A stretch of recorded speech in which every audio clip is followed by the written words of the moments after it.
Chapter electricity और electric current.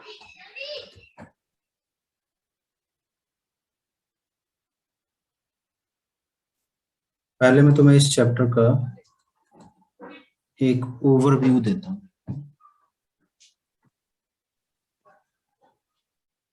Overview of the chapter.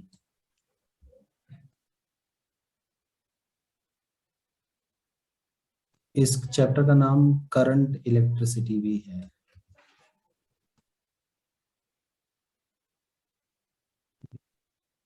This chapter resembles to grade 10th electric current chapter or current electricity chapter. So in this chapter we will discuss about, first of all, the electric current definition.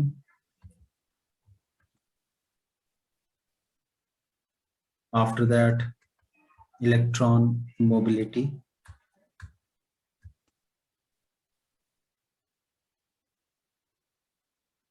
Current density.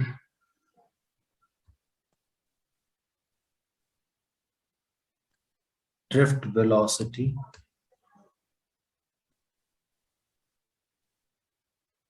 Then microscopic form of Ohm's law.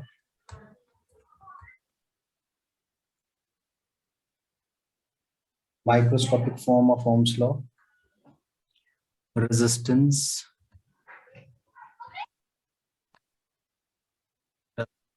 Series and parallel combination of resistors.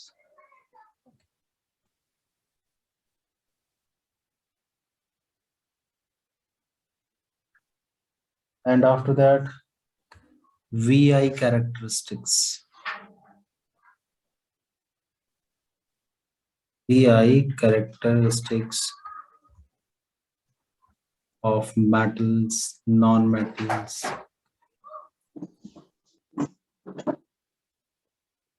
and semiconductors.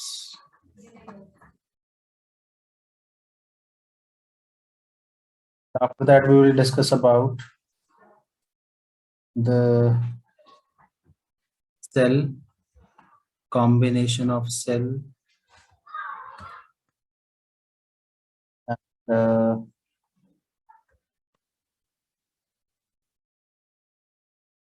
Kirchhoff's rule or law, meter bridge,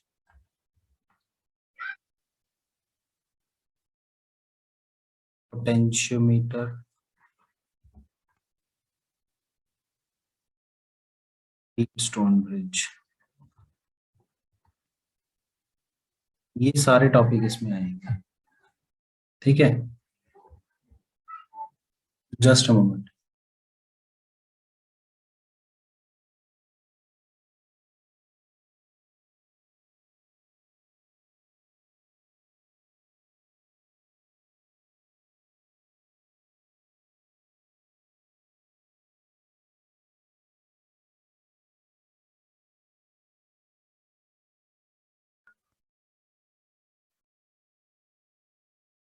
so these are all topics. अब इसमें से तुमने जैसे electric current, उसकी definition, उसकी unit, ये सब तुमने पढ़ा हुआ है। वीआई कैरेक्टरिस्टिक्स तुमने पढ़े हैं, रेजिस्टेंस, सीरीज, पैरेलल कॉम्बिनेशन तुमने पढ़ा है, ठीक है? अब वीआई कैरेक्टरिस्टिक्स तुमने शायद मेटल, नॉन मेटल या सेमीकंडक्टर में से किसी एक आधे की नहीं पढ़ी, पर मोटे तौर पर पढ़ी होगी। सेल क्या होता है वो पढ़ा हुआ है, ओम्स लॉ पढ़ा हुआ है ना? ये सारी बातें थोड़ी थोड़ी थोड़ी पढ़ी हुई। तो इसमें से जो मेन इंपॉर्टेंट टॉपिक हैं, जो वाकई में ही एग्जामिनेशन पॉइंट ऑफ व्यू से इंपॉर्टेंट है, वो है ये वाले टॉपिक। किरचॉफ लॉ में से एक क्वेश्चन 3 मार्क्स का बनता ही बनता है, 101%। मीटर ब्रिज और पोटेंशियोमीटर तुम्हारे प्रैक्टिकल में कवर हो जाते हैं। इसमें से एक प्रैक्टिकल आता ही आता है, 100% एक प्रैक्टिकल होगा ही होगा, चाहे मीटर ब्रिज का होगा, चाहे ब्रिज व्हीटस्टोन उसका पोटेंशियोमीटर, ठीक है? तो ये दो टॉपिक इसमें हमेशा आते हैं। उसके अलावा 1 मार्क क्वेश्चंस जो होते हैं वो इन इन छोटे छोटे टॉपिक्स में, फिर जैसे ड्रिफ्ट वेलोसिटी में से 2 मार्क्स का बनता है, अगर बनेगा तो इसमें से 3 मार्क्स या इसमें से 3 मार्क्स, और अगर ये प्रैक्टिकल में आ जाता है तो थियरी में उतना नहीं आता है। ठीक है। और एक आता है ये कॉम्बिनेशन में से, या तो सेल का कॉम्बिनेशन या पैरेलल और सीरीज कॉम्बिनेशन। सेल के कॉम्बिनेशन से क्वेश्चन कम बनता है, और ये जो वीआई कैरेक्टरिस्टिक्स हैं ये 1 मार्क में आती है। ठीक है। ऐसे करके तुम्हें क्वेश्चन को तैयार करना है इस पूरे चैप्टर को, कि मुझे ज्यादा इंपॉर्टेंस किन किन टॉपिक्स को देनी है। तो ज्यादा इंपॉर्टेंट तुम्हें, अब जो मैं एक डिफरेंट, चलो ग्रीन कलर से कर देता हूँ, ज्यादा इंपॉर्टेंस तुम्हें इन टॉपिक्स को देनी है। डेरिवेशन के लिए इसकी डेरिवेशन, इसकी डेरिवेशन, इसकी डेरिवेशन, ये कॉम्बिनेशन वाली की डेरिवेशन। ठीक है। और बस बाकी इसमें इसका न्यूमेरिकल, इसका न्यूमेरिकल, इसका न्यूमेरिकल तो 100%, इसका न्यूमेरिकल, इसका न्यूमेरिकल। ठीक है। और बाकी 1 मार्क क्वेश्चन जैसे इसमें से आ गया, इसमें से आ गया, ऐसे करके इसमें से क्वेश्चन बनने के चांसेस होते हैं जो बनेंगे। ठीक है। तो अब पहला टॉपिक देखते हैं। तो अब तुम्हें इलेक्ट्रिक करंट की डेफिनेशन तो पता ही है।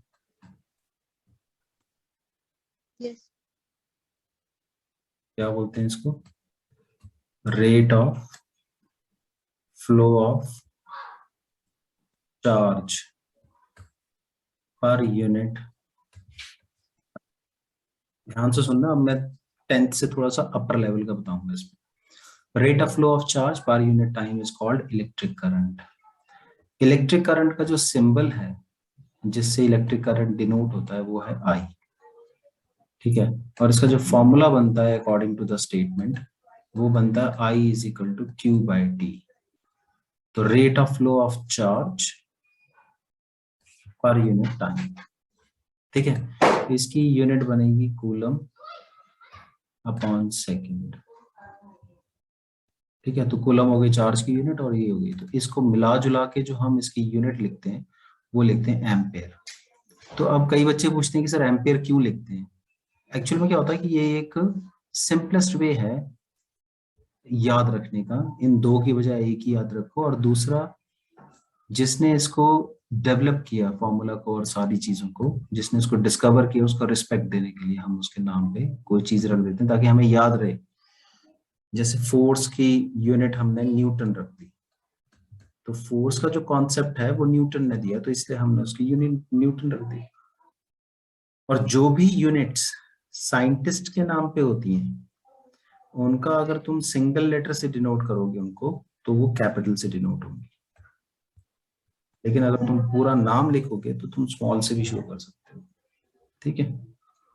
तो अगर तुम लिखोगे करंट 2 एम्पियर तो तुम कैपिटल से शो करोगे, लेकिन अगर लेंथ लिखोगे 2 सेंटीमीटर तो स्मॉल से शो करोगे, क्योंकि सेंटीमीटर किसी का नाम नहीं है। नाम वाले जो लेटर हैं वो कैपिटल आते हैं। ठीक है। आगे चलते हैं। तो अगर हम यहां से 1 एम्पियर देखें तो होता है 1 कूलम पर 1 सेकेंड। मतलब अगर मान लो ये वायर है, ध्यान से सुनना, ये वायर है जो बैटरी से कनेक्टेड है, और अगर हम ये कहते हैं कि इस बैटरी में 1 एम्पियर करंट फ्लो कर रहा है, तो इस वायर से हर पॉइंट से through a unit cross section of area, unit cross section of area. Unit cross section का मतलब, अगर ये वायर को हम सिलेंड्रिकल एज्यूम करें तो हर यूनिट क्रॉस सेक्शन से, हर एक रिंग से, अगर इसको हम रिंग का एक ग्रुप माने, जैसे हमारी रीढ़ की हड्डी रिंग्स का ग्रुप है, तो वैसे अगर हम वायर को एक रिंग का ग्रुप माने तो हर एक रिंग में से 1 कूलम चार्ज 1 सेकेंड में पास हो जा रहा है। तो फिर हम कहेंगे कि इस वायर में करंट है 1 एम्पियर। और अगर इसमें से 2 कूलम पर सेकेंड पास हो तो करंट कितना होगा? 2 एम्पियर। और 3 कूलम पर सेकेंड पास हो तो 3 एम्पियर। 5 कूलम पर सेकंड पास हो तो 5 एम्पियर। 5 एम्पियर। अब हमने क्वांटाइजेशन प्रिंसिपल में पढ़ा है, क्वांटाइजेशन प्रिंसिपल में हमने पढ़ा है कि जो टोटल चार्ज होता है वो number of electrons into charge on one electron होता है। तो अगर टोटल चार्ज 1 कूलम है तो उसमें कितने इलेक्ट्रॉन्स होंगे? अगर एक इलेक्ट्रॉन पे चार्ज है 1.6 इंटू 10⁻⁻19 और टोटल चार्ज अगर 1 कूलम है तो कितने इलेक्ट्रॉन मिलके 1 कूलम बनाएंगे? तो इसका मतलब 1 कूलम जो वैल्यू है वो इलेक्ट्रॉन के चार्ज की वैल्यू से बड़ी है। तो क्या लिखोगे? 1/1.6 into 10⁻⁻19 coulomb and this is 1 coulomb. तो कूलम से कूलम कट गया, 10⁻⁻19 ऊपर गया तो प्लस हो गया, तो ये आ गया 10⁻19/1.6। इसको जब तुम सॉल्व करोगे तो n आ जाएगा 6.25 इंटू 10⁻18। इसका मतलब पता क्या हुआ? ये हुए number of electrons, number of electrons. Am I Audible?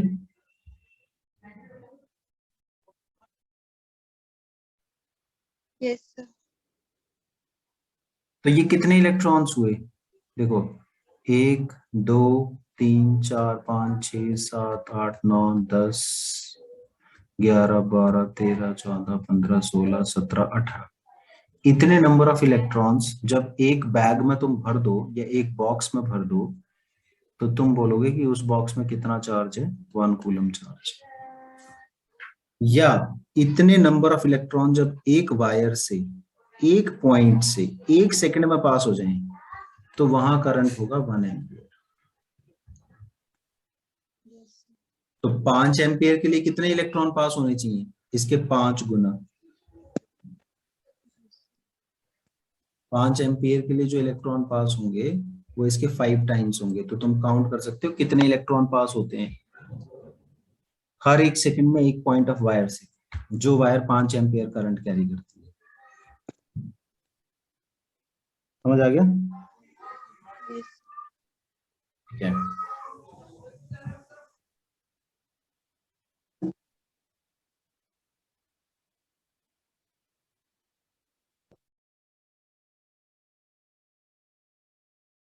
Okay, अब आता है कि कंडक्टिविटी। अच्छा, कंडक्टिविटी किसको कहते हैं?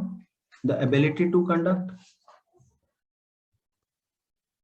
ठीक है, और ये रेजिस्टिविटी का रेसिप्रोकल होता है। मतलब जिसकी रेजिस्टिविटी ज्यादा होगी उसकी कंडक्टिविटी कम होगी, और जिसकी रेजिस्टिविटी कम होगी उसकी कंडक्टिविटी ज्यादा होगी। ठीक है, तो उसी तरह से होता है कंडक्टेंस। कंडक्टेंस होता है 1 अपॉन रेजिस्टेंस। ठीक है, अब सॉलिड भी कंडक्ट करते हैं, लिक्विड भी कंडक्ट करते हैं, और गैसेस भी कंडक्ट करती हैं। लेकिन सॉलिड जो कंडक्ट करते हैं वो फ्री इलेक्ट्रॉन्स की वजह से करते हैं, लिक्विड कंडक्ट करते हैं फ्री आयंस की वजह से, और गैसेस भी कंडक्ट करते हैं फ्री आयंस की वजह से। आयंस का जो मास होता है वो कंपैरेटिव टू इलेक्ट्रॉन्स ज्यादा होता है, तो उनकी जो मोशन होती है वो स्लो होती है, और इसकी मोशन जो होती है वो फास्ट होती है। तो सॉलिड मटेरियल्स की कंडक्टेंस क्या होती है? ज्यादा, और फ्लूइड्स की कंडक्टेंस जो होती है वो कम होती है। इसीलिए हम कॉपर की वायर यूज करते हैं, एल्यूमिनियम की वायर यूज करते हैं, आयरन की वायर यूज करते हैं।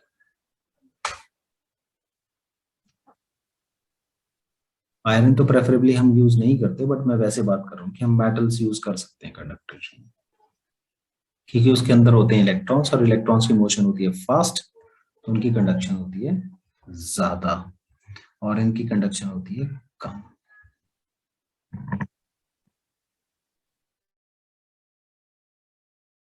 चलो नेक्स्ट आता है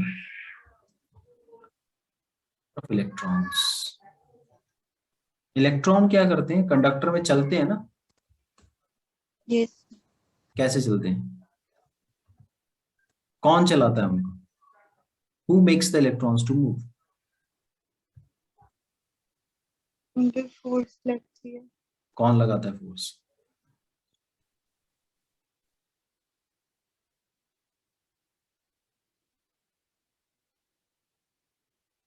जो इलेक्ट्रॉन है, ध्यान से सुनना, जो इलेक्ट्रॉन है उस पर दो तरह की फोर्स लगती है। एक जो होती है that is due to its surrounding. तो Yes. इसके सराउंडिंग में क्या होता है, सराउंडिंग जो इसको इफेक्ट करता है वो सराउंडिंग का टेम्परेचर इफेक्ट करता है। क्योंकि अगर सराउंडिंग का temperature, because if temperature is more, the heat will be gained by the material or the metal। अगर आसपास का टेम्परेचर ज्यादा है तो हीट गेन होगी, Yes. तो अल्टीमेटली हीट को कौन गेन करेगा, इलेक्ट्रॉन। Electron. तो जब इलेक्ट्रॉन गेन कर लेंगे हीट एनर्जी तो फिर क्या बढ़ेगा उनका, जैसे वो हीट एनर्जी गेन करेंगे उनकी काइनेटिक एनर्जी बढ़ जाएगी, मतलब रैंडम मोशन बढ़ जाएगी।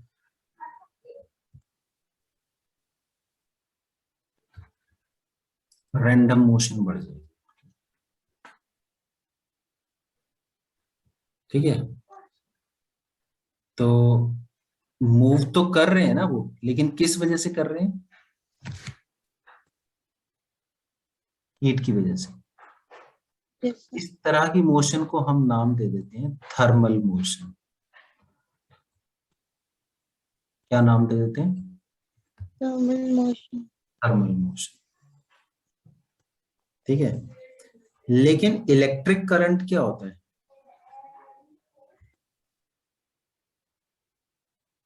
Charge upon time. Electric current होता है rate of flow of electrons. Yes. लेकिन वो इलेक्ट्रॉन का फ्लो कैसा होना चाहिए, रैंडम होना चाहिए या यूनिडायरेक्शनल।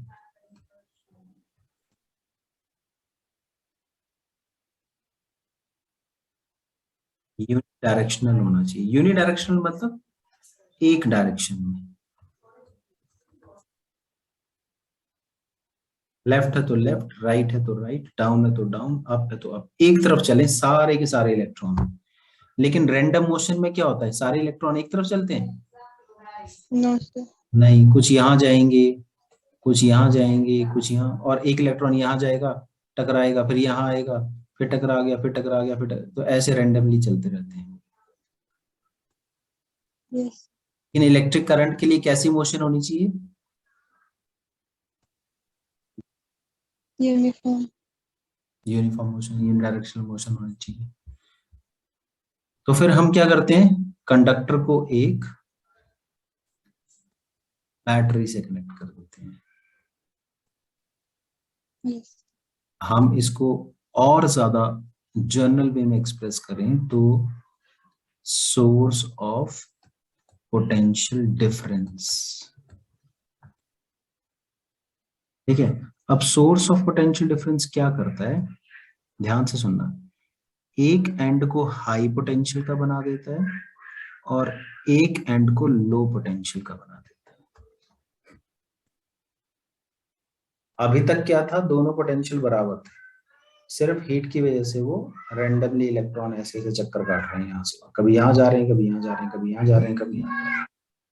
कोई उनका फिक्स नहीं है कुछ भी ना, ठीक है।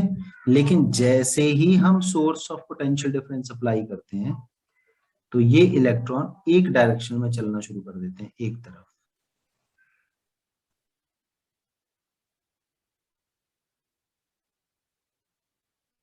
ठीक है, तो इसको इलेक्ट्रिक करंट कहते हैं।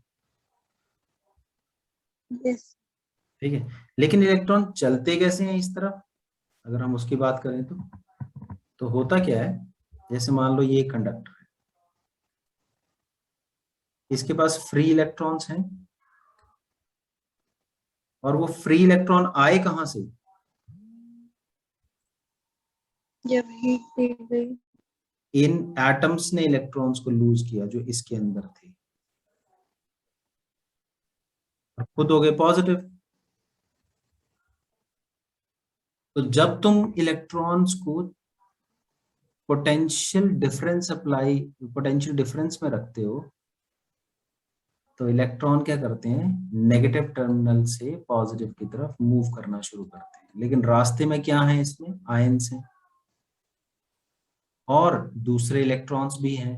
भीड़ भाड़ा इलाका हो गया ना ये, तो भीड़ में क्या होता है, लोग yes, एक दूसरे से टकराते हैं ना फिर चलते हुए, yes, तो वैसे ही इलेक्ट्रॉन कोलाइड करते हैं आयंस से, जो ये आयंस बन गए। ये आयंस क्यों बने, क्योंकि इन्होंने क्या किया, एक इलेक्ट्रॉन लूज कर दिया। मेटल की टेंडेंसी होती है ना एक इलेक्ट्रॉन लूज करने की, या 2 इलेक्ट्रॉन या 3 इलेक्ट्रॉन लूज करने, ठीक है। yes, sir, तो इलेक्ट्रॉन लूज करते ही वो पॉजिटिव हो गए, और इलेक्ट्रॉन किस नेचर का है, नेगेटिव। negative, तो जब ये जो बैटरी है, या जिसको हम कह रहे हैं सोर्स ऑफ पोटेंशियल डिफरेंस है, जब ये इलेक्ट्रॉन को चलाएगी, तो फिर इलेक्ट्रॉन या तो इनसे टकराएंगे या दूसरे इलेक्ट्रॉन्स से टकराएंगे, और ये जो टकराव होता है, this collision give rise to resistance, इसको हम रेजिस्टेंस बोलते हैं। ऑपोजिशन ऑफ वर्ड, ये जो ऑपोजिशन ऑफ वर्ड हो रही है, और कौन कर रहा है ऑपोजिशन ऑफ वर्ड,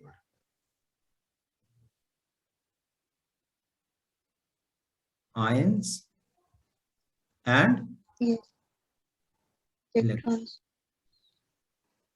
समझ आ गया। yes, और तीसरा फैक्टर भी है जो इस बैटरी को, इलेक्ट्रॉन को एक डायरेक्शन में चलाने से रोकेगा। वो तीसरा फैक्टर क्या था, जो उनकी random thermal random, thermal motion. मैं तुम्हें एग्जांपल देता हूँ, जैसे मान लो ब्रेक हो गया, रिसेस हो गई स्कूल में, और फिर कोई कहे कि इन सारे बच्चों को एक लाइन में खड़ा करो,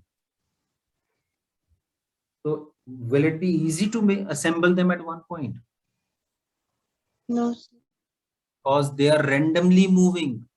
और उसमें से भी बोल दिया जाए कि ग्रेड 9th के या ग्रेड 12th के या ग्रेड 8 के बच्चे ही इकट्ठे करने हैं, तो फिर ढूंढते रहो। तो ऐसे इलेक्ट्रॉन रैंडमली मूव करते हैं इधर उधर, तो बैटरी को उनको इकट्ठा करने के लिए इन 3 फैक्टर को ओवरकम करना पड़ता है। सबसे पहले रेजिस्टेंस भी है, रैंडम थर्मल मोशन भी है। तो फिर इलेक्ट्रॉन असल में चलते कैसे हैं, क्या वो सीधी लाइन में चलते हैं, नहीं चलते। वो क्या करते हैं कि जैसे टकराते हैं, मान, तो टकराने के बाद फिर से बैटरी से एनर्जी लेते हैं। उनका काम है कि जैसे उनकी एनर्जी खत्म हो जाए तो बैटरी से एनर्जी ले लो। तो जैसे ही वो टकराते हैं उनकी एनर्जी कम हो जाती है, क्योंकि उनकी काइनेटिक एनर्जी कम हो जाती है, रेस्ट पे आने लगते हैं, तो फिर वो बैटरी से एनर्जी लेते yes, हैं। फिर बैटरी से एनर्जी लेके वो दूसरी डायरेक्शन में चल पड़ते हैं। अगर यहाँ भी टकराते हैं तो फिर दूसरे डायरेक्शन में चल पड़ेंगे। यहाँ टकराए तो यहाँ से यहाँ आ गए, यहाँ टकराए तो ऐसे चले गए, यहाँ टकराए तो ऐसे चले गए, यहाँ। तो वो ऐसे से करके इसको, जो टुकड़ों टुकड़ों में उनकी मोशन होती है ना, टुकड़ों टुकड़ों में ऐसे छोटे छोटे टकराने के बीच में, इसको ड्रिफ्ट बोलते हैं। yes, इसको बोलते हैं ड्रिफ्ट करना। देखो अल्टीमेटली उनको धक्का लग रहा है। जैसे मान लो तुम अपने घर से चलो स्कूल के लिए, तो क्या तुम ऐसे जाते हो, randomly, रैंडमली जाते हो, लेकिन तुम्हारी डायरेक्शन एक ही होती है। अल्टीमेटली तुम्हारा गोल है कि स्कूल पहुंचना है। तो तुम एक गली में, yes, दूसरी गली में, फिर दूसरी गली बंद हो रही है तो फिर चेंज कर रहे हो, फिर चेंज कर रहे हो, फिर चेंज कर रहे हो, फिर चेंज कर रहे हो। तो इलेक्ट्रॉन की भी डायरेक्शन यहाँ तक पहुंचने की है, उसको पहुंचना पॉजिटिव टर्मिनल पे है। तो रास्ते में अगर रुकावट आएगी तो अपना रास्ता चेंज कर लेगा, लेकिन उसको पहुंचना इस तरफ ही है, चलना इसी तरफ है। तुम्हें चलना इसी तरफ है। अब यहाँ से मुड़ोगे तो इधर जाओगे, इधर से मुड़ोगे तो इधर जाओगे, इधर से मुड़ोगे तो ऐसे जाओगे। लेकिन अल्टीमेटली तुम्हें पहुंचना इसी इसी पॉइंट पे है। तो इलेक्ट्रॉन्स को पहुंचना पॉजिटिव टर्मिनल पे है। yes, ये जो छोटी छोटी टकराने के बीच की मोशन होती है, इनको हम ड्रिफ्ट बोल देते हैं। और जो वेलोसिटी वो अटेन करता है, एवरेज वेलोसिटी, अगर इस सारी मोशन की एवरेज वेलोसिटी निकाली जाए तो उसको बोलते हैं एवरेज ड्रिफ्ट वेलोसिटी या ड्रिफ्ट वेलोसिटी। अब समझ में आ गया ड्रिफ्ट वर्ड क्यों यूज किया गया? yes, ठीक है, और ये ड्रिफ्ट वेलोसिटी होगी। तो इसकी हम डेरिवेशन करते हैं, इसका हम फॉर्मूला डिराइव करते हैं। तो इसका जो फॉर्मूला आता है अल्टीमेटली डिराइव होके वो आता है E tau upon A, I guess M, tau upon M का हम फॉर्मूला डिराइव करेंगे। डेरिवेशन तुम्हारी बुक में लिखी हुई है, yes, sir. ठीक है। तो चलो, तो हम क्या करते हैं, कंसिडरेशन करते हैं। किसी भी डेरिवेशन से पहले कंसिडरेशन करते हैं ना। Consider a conductor of length L, ठीक है, connected to a source of potential difference, ठीक है। इसका एरिया ऑफ क्रॉस सेक्शन, ये इसको बोलते हैं एरिया ऑफ क्रॉस सेक्शन, मोटाई किसी भी चीज की, वो A है, ठीक है। अब इसमें क्या होता है कि जैसे ये पॉजिटिव है और ये नेगेटिव है ना, ध्यान से सुनना, Yes, ये पॉजिटिव टर्मिनल है और ये नेगेटिव टर्मिनल है। तो हम क्या yes, एज्यूम करते हैं कि इलेक्ट्रिक फील्ड हमेशा पॉजिटिव टू नेगेटिव चलती है, ठीक है। तो हम क्या एज्यूम करते हैं कि इस कंडक्टर के अंदर एक इलेक्ट्रिक फील्ड सेटअप हो जाती है, और वो इलेक्ट्रिक फील्ड क्या करती है, जो अंदर के इलेक्ट्रॉन्स हैं उनको चलाती है। क्योंकि इलेक्ट्रिक फील्ड ही ऐसी फील्ड है जो किसी स्टैटिक चार्ज को चला सकती है। अगर कोई चार्ज रेस्ट पे है तो उसको चलाने के लिए हम इलेक्ट्रिक फील्ड अप्लाई करते हैं, ठीक है। या फिर yes, कोई चार्ज मोशन में है और रैंडम मोशन में है और उसको हमें एक डायरेक्शन में चलाना है, तो हम इलेक्ट्रिक फील्ड अप्लाई करते हैं और उस इलेक्ट्रिक फील्ड के हिसाब से उसकी डायरेक्शन आ जाती है। अगर ऐसी इलेक्ट्रिक फील्ड अप्लाई करेंगे तो वो इस तरफ चल पड़ेगा, और अगर इलेक्ट्रॉन यहाँ है और ऐसी इलेक्ट्रिक फील्ड अप्लाई की हमने तो इस तरफ चल पड़ेगा, ठीक है, ऑपोजिट टू इलेक्ट्रिक फील्ड चल पड़ता है। तो जिस डायरेक्शन से इलेक्ट्रिक फील्ड अप्लाई करेंगे उसके ऑपोजिट वो चल पड़ेगी, ये सारे के सारे इस तरफ चल पड़ेंगे,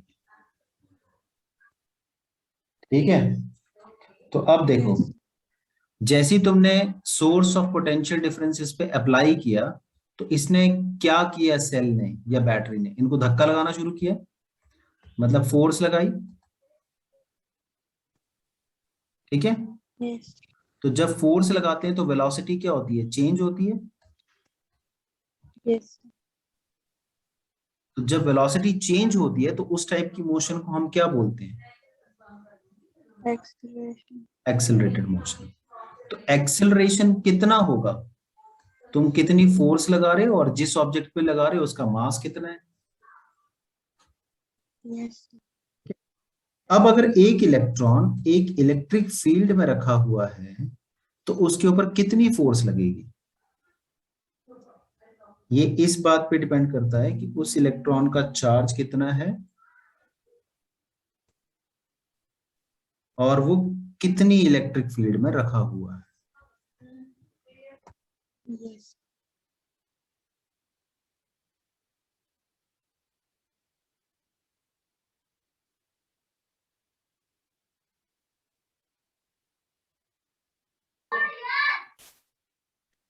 इलेक्ट्रिक फील्ड में रखा हुआ है और उस पर चार्ज कितना है, ठीक है।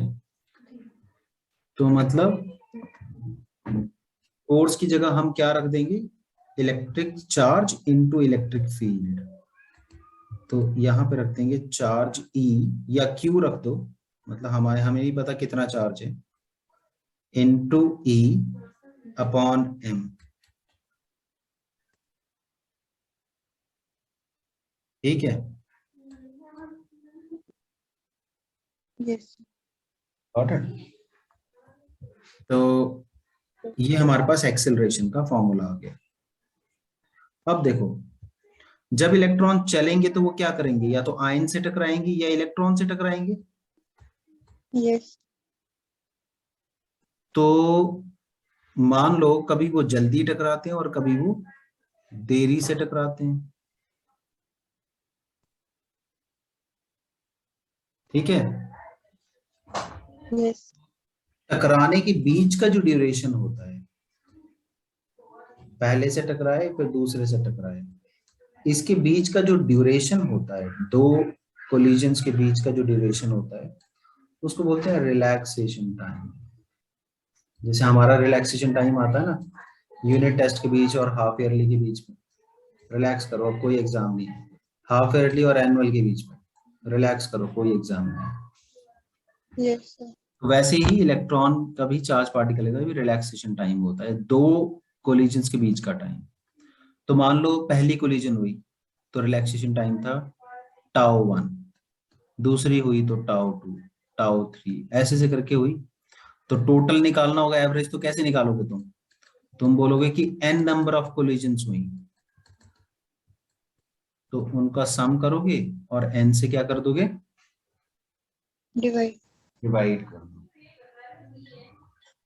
ठीक है, अब देखो ये जो सोर्स ऑफ पोटेंशियल डिफरेंस है, ये इलेक्ट्रॉन को किस तरफ चलाएगा, इस तरफ चलाएगा, और चलाने के लिए इनके ऊपर फोर्स लगाएगा, फोर्स से एक्सेलरेशन होगा और इनकी वेलोसिटी चेंज होगी। लेकिन जो इनकी वेलोसिटी होगी वो दो तरीके की होगी। अब ये जो इलेक्ट्रॉन है इसकी वेलोसिटी दो तरीके की होगी। पहली वेलोसिटी जो हीट की वजह से थी, सराउंडिंग में जो भी हीट एनर्जी थी, चाहे वो 1 डिग्री टेम्परेचर पे हो, चाहे 2 डिग्री पे हो, चाहे 10 डिग्री पे हो, चाहे 40 डिग्री पे, लेकिन सराउंडिंग में हीट तो रहती है ना, जैसे हीट एनर्जी तो होगी। हीट एनर्जी कब जीरो होती है, जब टेम्परेचर 0 डिग्री केल्विन आ जाता है, तब हीट एनर्जी जीरो हो Yes. जाती है, तब तक हीट एनर्जी रहती है। तो जो उसकी ड्रिफ्ट वेलोसिटी होगी वो दो तरीके की होगी, एक उसकी होगी average thermal velocity plus velocity provided by the force of battery. ठीक है, velocity Yes. Provided by the force of battery या सेल। तो एवरेज थर्मल वेलोसिटी अगर तुम काउंट करो एक इलेक्ट्रॉन की, तो इलेक्ट्रॉन क्या कर रहा है, मैं उसको रेड कलर से, वो यहां से चला, यहाँ टकराया, यहाँ टकराया, इधर चला गया, इधर से इधर टकराया, इधर टकराया, इधर टकराया, इधर टकराया, इधर टकराया, इधर टकराया, इधर टकराया। तो एवरेज वेलोसिटी क्या निकलेगी उसकी, जीरो। कि देखो अगर वो फॉरवर्ड डायरेक्शन में चल रहा है तो बैकवर्ड भी तो चल रहा है ना। Yes, sir. अगर फॉरवर्ड वाले को तुम पॉजिटिव मानते हो तो बैकवर्ड वाले को क्या मानोगे। Negative. तो एवरेज जो निकालोगे तुम, मान लो इलेक्ट्रॉन इस पूरे का चक्कर काट के यहाँ से चला था और 10 घंटे बाद पूरा चक्कर काट के यहाँ पहुंच गया, तो फिर एवरेज वेलोसिटी क्या हो गई उसकी। 0. तो इसलिए हम एवरेज थर्मल वेलोसिटी को जीरो मानते हैं। और जो बैटरी कर रही है उसमें हम लिख देते हैं acceleration produced by the battery and average relaxation time. Yes. तो तुम्हें ये ध्यान में रखना है कि जो वेलोसिटी होगी वो दो फैक्टर्स की वजह से होगी इलेक्ट्रॉन्स की, एक उसकी हीट एनर्जी की वजह से और एक उसकी बैटरी की वजह से। Battery. समझ आ गया या कंफ्यूजन है। सर समझ आ गया। ठीक है, तो अब हम क्या करेंगे, ए की वैल्यू रख देंगे इसमें। देखो अब तुम लिख सकते हो V D is equal to, A की वैल्यू कहां से रखोगे तुम, यहां से, Q E M into tau.